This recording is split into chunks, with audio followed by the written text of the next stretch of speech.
Salam improvement, salam inovasi. Thank you yang udah mampir di channel YouTube gue.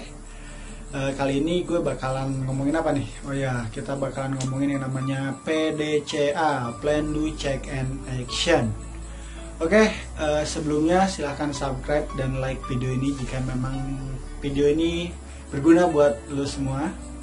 Jadi di sini gue hanya ingin share terkait dengan pengalaman gue mengimplementasi PDCA di area kerja. Jadi sebenarnya apa sih PDCA? Simpelnya gini, suatu ketika dimana gue buat satu buah produk di perusahaan, ternyata produk gue ini dikirim ke customer dan gue dapat klaim dari customer. Nah mungkin lu semua juga pernah ngerasain yang namanya seperti ini. Nah disinilah yang sebetulnya siklus PDCA ini mulai kita gunakan. Jadi siklus PDCA ini adalah satu buah siklus pemecahan masalah yang sudah sangat populer sekali di dunia kerja ya, khususnya mungkin buat teman-teman yang fresh grade yang baru masuk ke dunia kerja, atau mungkin buat teman-teman yang baru mengenal improvement, pasti nih udah nggak asing lagi dengan yang namanya siklus PDCA. Oke, kita bahas sedikit tentang siklus PDCA. Jadi PDCA itu yang tadi gue omongin di awal, Plan, Do, Check, Action. Awalnya mungkin setiap orang juga bosen ya, atau mungkin nggak ngerti apa sih itu PDCA gitu. Semoga dengan menonton video ini lu jadi sedikit terbuka nih, walaupun gue juga bukan master PDCA, gue juga sama-sama masih belajar di PDCA. Jadi fase pertama itu plan. Fase plan ini adalah dimana lu membuat satu buah planning atau mungkin perencanaan dari satu buah problem yang lu temukan. Contoh tadi klaim customer, maka gue harus membuat satu buah planning, dimana planning ini berupa planning perencanaan gue untuk menyelesaikan problem klaim customer. Ada planning gue mau ngapain aja, kapan gue akan melakukannya, apa targetnya, dan juga gue harus tahu apa penyebabnya. Jadi di planning ini bukan cuma buat satu buah planning, tapi gue juga menganalisa apa sih akar penyebabnya gitu. Terus target gue tuh mau gimana gitu. Fase ini memang bisa dikatakan bahwa fase yang paling menentukan dalam sebuah siklus PDCA. Jadi lo harus buat planning yang benar-benar detail. Ada planning, ada aktual, lalu juga harus tentukan targetnya tuh apa. Apakah mungkin lo mau mengurangi klaim customer tadi, atau mungkin di bagian produksi mengurangi rejection produk atau meningkatkan produktivitas. Maka planningnya harus lo buat sedetail mungkin. Lalu setelah planningnya lo buat, pastikan bahwa lo punya target yang jelas itu. Jangan sampai lo nggak punya target yang jelas. Lo tuh pengen klaim customer tuh jadi berapa persen sih, atau mungkin lo tuh ingin produktivitas tuh naik berapa persen sih. Nah ini di fase planning ini harus benar-benar lu bedah dan lu detailkan semua itu. Selanjutnya dari itu lu juga harus yang namanya mencari akar penyebab masalah. Jadi setiap problem itu pasti ada akar penyebabnya nih. Salah satunya mungkin tools yang bisa lo gunakan itu yang disebut dengan fishbone diagram. Nah nanti kita bahas ya di video kita selanjutnya.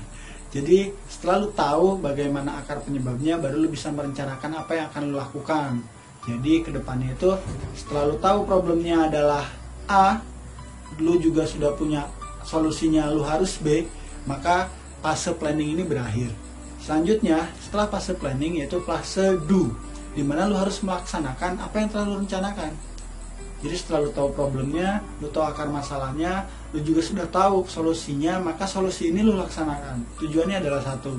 Jadi setiap akar masalah ini punya satu solusi yang bisa menghilangkan si akar masalah. Nah disinilah fase do berjalan. Lakukan semua yang sudah lu planningkan. Dan jangan lupa setiap lu melakukan sesuatu, tolong pastikan selalu ada evidence-nya, ada apa ya?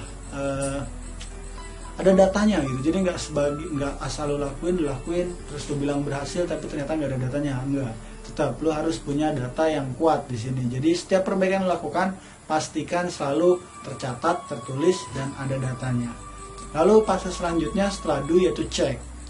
Jadi fase check ini adalah fase dimana lo lihat hasil perbaikan lo sesuai nggak dengan target lo. Jangan sampai ada gap antara target dan aktual pencapaian lo.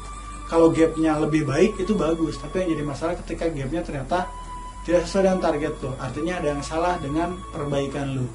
Lo harus kembali memutar roda PDCA-nya. Nah disinilah fungsinya siklus PDCA. Jadi siklus PDCA itu memang tidak akan pernah putus. Ketika lo menemukan satu buah problem, lo putar siklus PDCA-nya, ada problem lagi, lo putar lagi sampai akhirnya kondisinya menjadi lebih baik. Nah itulah siklus PDCA.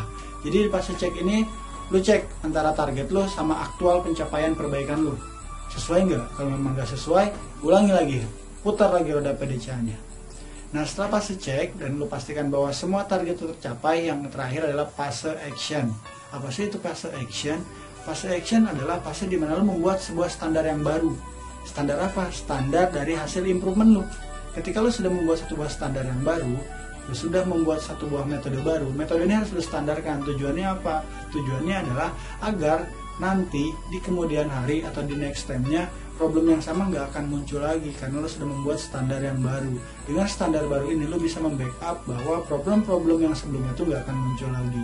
Fase ini sangat penting. Kenapa gue bilang sangat penting? Karena dengan selesainya fase action, maka lo akan memiliki satu buah metode baru yang lebih efektif, yang bisa meningkatkan kinerja lo, baik itu dari segi quality maupun segi productivity. Setelah fase action selesai, maka siklus PDCA selesai. Tapi tidak sampai di situ, lo harus melakukan yang namanya konsistensi. Apa sih konsistensi? Karena lo sudah membuat satu buah standar baru, lo sudah membuat satu buah SOP baru. SOP barunya tetap dikontrol. Jangan sampai SOP ini tidak berjalan seharusnya. Nanti efeknya adalah problem yang lama akan muncul kembali. Nah, setelah lo melakukan kontrol dan juga sudah konsisten untuk menjalankan improve lu atau standar yang baru, barulah di situ fase PDCA lu bisa dikatakan berhasil. Nah, buat teman-teman semua yang mungkin saat ini sedang bingung nih, kira-kira di perusahaan ini lagi banyak problem tapi ternyata lu belum nemu solusi yang tepat, mungkin siklus PDCA ini bisa lu pakai sekarang atau bisa lu gunakan, karena memang menurut gue ini suatu buah siklus improvement yang cocok untuk di dunia kerja, khususnya di dunia manufaktur mungkin, karena pengalaman gue di dunia manufaktur. Jadi sekali lagi, tetap semangat, setiap problem pasti ada solusinya, dan satu, jangan pernah menyerah, karena improvement tidak pernah mengenal kata menyerah. Terus lakukan inovasi, lakukan yang terbaik. Dan buat teman-teman yang mungkin punya pandangan lain terkait PDCA, karena gue tahu ilmu PDCA itu luas banget, silahkan komen di video ini. Dan kalau memang video ini berguna, silahkan subscribe dan juga like. Ini adalah sudut pandang gue, karena gue selalu membuka untuk teman-teman yang mau komen di video ini, karena gue tidak mau menyudutkan seseorang, tapi ini adalah sudut pandang gue. Tetap lakukan improvement, lakukan inovasi, salam improvement, salam inovasi. Tetap semangat untuk menjadi sang inspirator. Terima kasih. Bye-bye.